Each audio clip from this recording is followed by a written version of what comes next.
Good evening mga ka-brother. Ana si ka-brother ninyo. Aron paganinaw sa atong panahon, atong kalangitan o baga bang dagom. Medyo na dagom mga ka-brother, pero ang yan dagom dili puti, patak-patak man. Mura kaluyan siguro tas Ginoo mga ka-brother sa atong birin kay singabot naman pista na to sa lapu-lapo mga ka-brother. Naintag dilan ta makuanan sa hinungaw sa uwan nga bagyo mga brother. Araw ni ako karon sa among terrace naganinaw sa atong panahon o asa dapit gikan ang direksyon sa hangin ang atong eltre mga brother. Ang labay na daghan siya kuan mga brother. Ang labay na tong eltre mga brother. Watay duty ron mga brother kay Domingo di off ron nato sa usak semana usara may di off nato mga brother. Domingo ra gid niya pura magkaluyan ta sa atong birhen mga brother, sa birhen sa Rigla. Murag ang hinungaw siguro nato mga brother, murag di pa kay grabe kayo, pero wa pa siguro mga brother ako.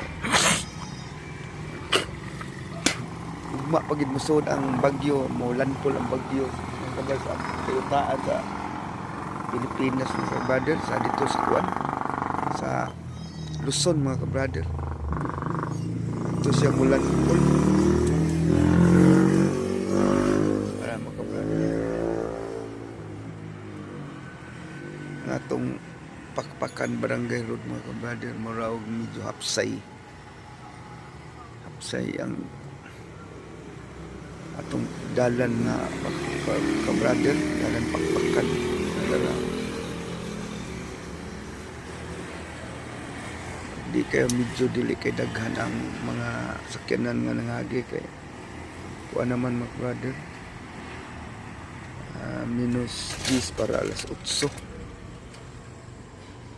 ang atong oras mga brother nya. Di na nakutas o nang akong pag-aninaw sa atong kalangitan o ingon man sa pag-observer sa hangin na to asagikan mga brother kutob lang diri akong pag-live nya usara may akong kuan mga ka-brother o at kamong mga atong mga basakanon magamping pa nya magampo lang kita mga unta ang bagyo dili gyud mo iduol sa tuwa mga ka-brother.